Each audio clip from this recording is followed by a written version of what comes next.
an entire season, and below average offense is passable for a super utility guy, Kramer doesn't really provide all that much defensive value. Fangraphs only gives him a 45 future fielding grade with a 50 future throwing grade. He also isn't an asset on the base paths either, with a 40 current and future run grade and a sprint speed in the bottom 31st percentile of baseball. Kramer's primary position of second base has many other prospects blocking him now. Many of the Pirates' current shortstop prospects like Ji-Hwan Bae, Liver, Peguero, Nick Gonzalez could move over to second base to accommodate each other. Plus, with third base taken by Ke'Bryan Hayes, Kramer is left positionless. Now he'll miss any chance at playing in 2020 because of hip surgery. Kramer could eventually become a solid utility man somewhere, but he needs to improve his defense dramatically to do so. Our next guy we're going to take a look at is outfielder Jason Martin. The Pirates acquired Jason Martin in the Garrett Cole trade along with Joe Musgrove and Michael Feliz. Martin at the time had risen through the Astros system, showing a strong combination of power and speed. Drafted in the 8th round of the 2013 MLB draft, Martin really broke out in 2016. Through 416 plate appearances at the Astros High A affiliate, the lefty batter hit for a .270 average, a .357 on base, and a .533 slugging, with 23 home runs and 20 stolen bases. All told, he had a 134 WRC plus and 386 WOBA. Although not much of a fielder, Martin did show a decent amount of potential with the bat and on the base paths. Martin followed up his 2016 season with a solid 2017 season. He split the season between Double-A and High A ball and batted for a .278 average, a .332 on base, and a .487 slugging, with 18 home runs and 16 stolen bases. Martin did see his plate discipline take a pretty big hit, though. After walking 12% of the time in 16, he recorded a walk rate of just 7.5%. Still, he came in with a 136 WRC plus at High A and 121 WRC plus at Double A. After the trade to the Pittsburgh Pirates, Martin started out the 2018 season on a strong note.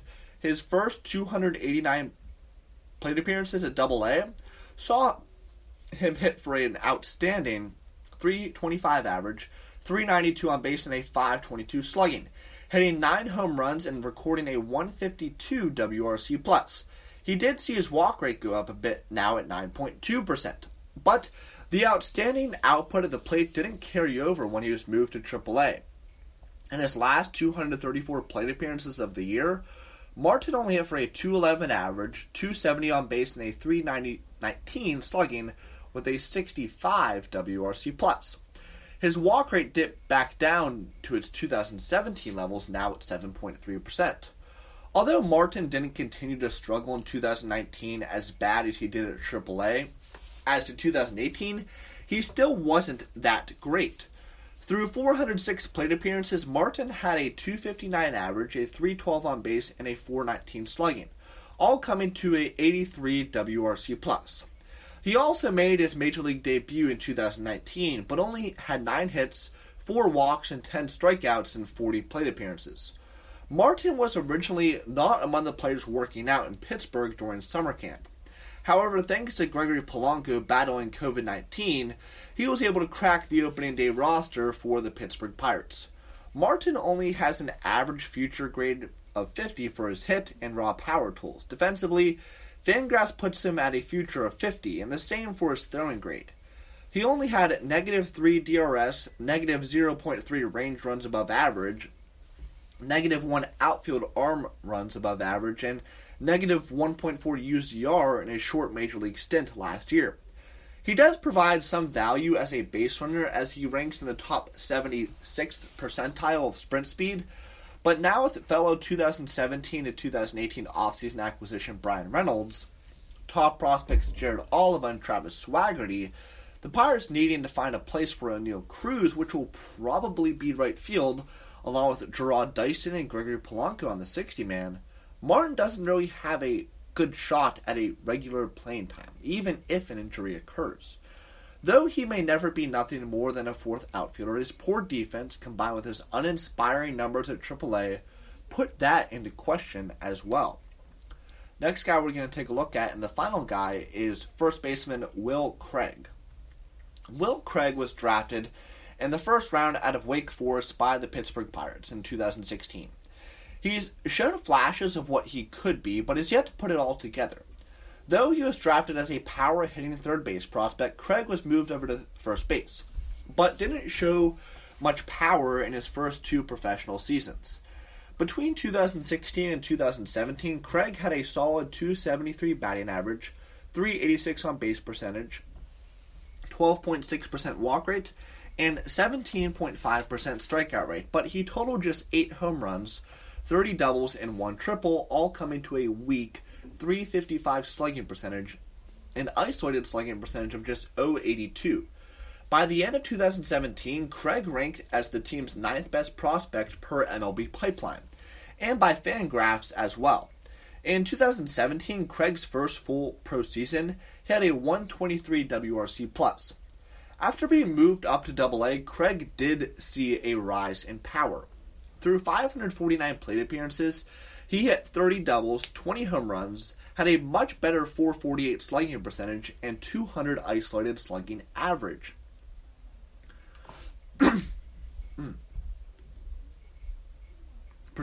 Impressively, he brought his ground ball percentage all the way from 45.8% in 2017 to just 29.7% the following season.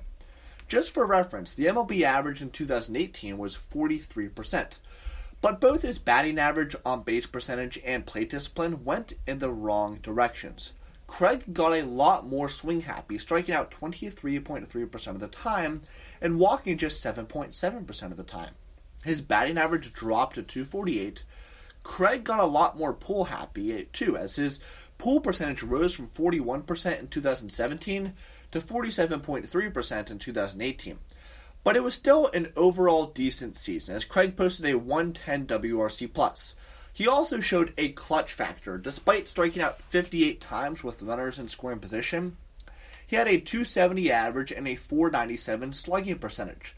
But 2019 has so far been the worst year of Craig's career.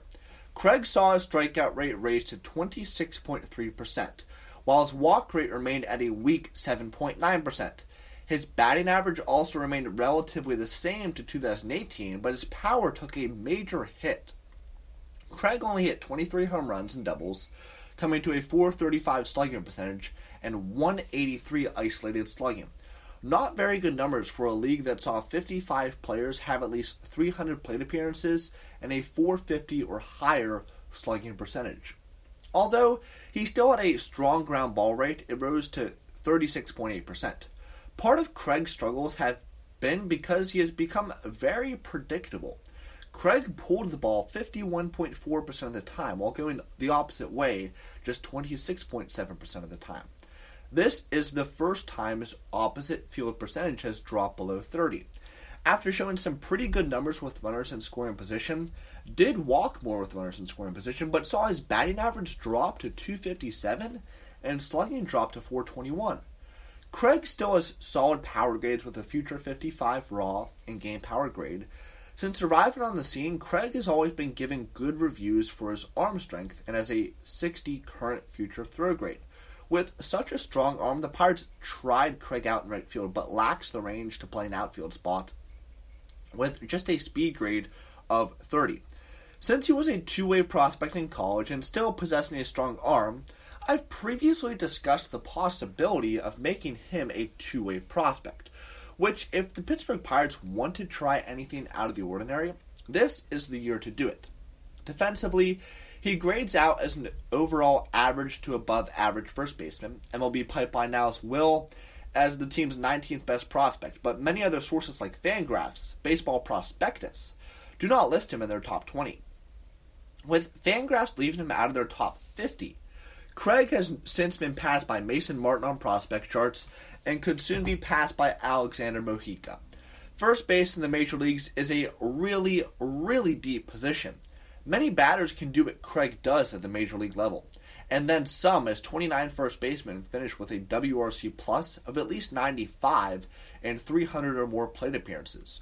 Craig might get a shot at some playing time in 2020 with Josh Bell and Colin Moran seeing time at DH this year, but it will still be a challenge for Craig, as he was not one of the players who worked out at PNC Park during summer camp. The Pittsburgh Pirates suffered a frustrating 5-4 loss against the St. Louis Cardinals to kick off their 2020 season on Friday night. Opening day is here for the Pittsburgh Pirates, and the excitement for baseball being back has come. In the opening game of the season, we saw Big Joe Musgrove face off against St. Louis Cardinal ace Jack Flaherty. Big Joe had a good outing, pitching in 5 2/3 innings and allowing 3 earned runs on 2 walks, 7 strikeouts, and 5 hits. Out of those 3 earned runs, 2 of those were solo home runs. The first homer came off the bat of Tyler O'Neill in the 3rd inning, and the second came off of Dexter Fowler in the 5th. Despite giving up those 3 runs, Big Joe looked rather good. His biggest bugaboo came with his pitch count, just barely missing 100 pitches. Ultimately, Musgrove pitched better than his final line. The final run he allowed was an inherited runner, which Clay Holmes allowed to score in a bloop hit by Yadier Molina. As we heard the Fort Michael McHenry state several times, Jacob Stallings is incredible with framing pitches. I can tell you last night, he did the Fort proud. Countless times he stole strikes, giving his pitcher more wiggle room to work with. Stallings also came up clutch in his at-bat in the 7th inning, knocking in 2 to make it a 3-2 game. I must say that the Jacob Stallings getting the first RBIs of 2020 is the most 2020 thing to happen for the Pittsburgh Pirates. Let's start off with the aforementioned Holmes, shall we? Despite giving up a bloop base hit to Molina, resulting in the 3rd run being scored, he looked locked in. Holmes pitched in 1 1/3 innings, allowing just 2 hits. He struck out a batter and, more importantly, no walks. I'm curious to see if he can continue these types of performances. I say, if he maintains the beautiful curveball, he will be alright. Now, let's get to the ugly part of the bullpen, and that's Richard Rodriguez. In the 8th inning, he gave up 2 hits, 2 earned runs, and 1 strikeout. In those 2 hits, he gave up a 2-run shot to Paul DeJong, making it a 5-2 game. This bullpen is going to be a question mark all year long. I hope they prove me wrong, but honestly, I don't know. Josh Bell started off the 9th with a hard-hit single, followed up by a Colin Moran double, resulting in runners on 2nd and 3rd. Jose Ozuna then singled to center, scoring both Bell and Moran, making it a 5-4 game. Unfortunately, after a Guillermo Heredia flyout and a game-ending double play from Stallings, the Buccos fall short 5-4 on the Stallings double play. He hit the ball hard and it appeared ticketed for right field, but long-time Pirate killer Colton Wong made a terrific pick and an even better play to start the 4-6-3 double play. Wong always finds a way to kill the Bucks. The good things I saw from these Bucks were grit and determination. Following a run short always hurts, but hopefully they can build off of this performance today and get a win off of longtime nemesis Adam Wainwright. First pitch is scheduled for 2:15 p.m. Eastern. Trevor Williams will make the start for the Pittsburgh Pirates. And I want to talk a little bit about Trevor Williams and what we need to see out of him in 2020 and sort of what's going to be happening in 2020. Announced this past week was expanded playoffs. There's going to be 16 teams making the playoffs, 8 teams in each league. So the way this is going to work is that the top 2 teams in each division are going to make the playoffs. And then the 7 and 8 teams will be based on records. So 7 and 8 will be wild card. The top 2 in each division are playoff teams. And with the expanded playoffs, and my prediction for the Pirates is 30-30. But the fact that this has moved from 5 teams to 8 teams gives the Pirates a lot greater chance to make the playoffs in 2020. I think a lot of that hinges, though, on Trevor Williams, and he needs to return to his 2018 form and really his pre-2019 injury in San Diego form. If he can return to that today, if we can see the Trevor Williams that we got so accustomed to before his injury in San Diego last year, this team is going to be able to take that step forward.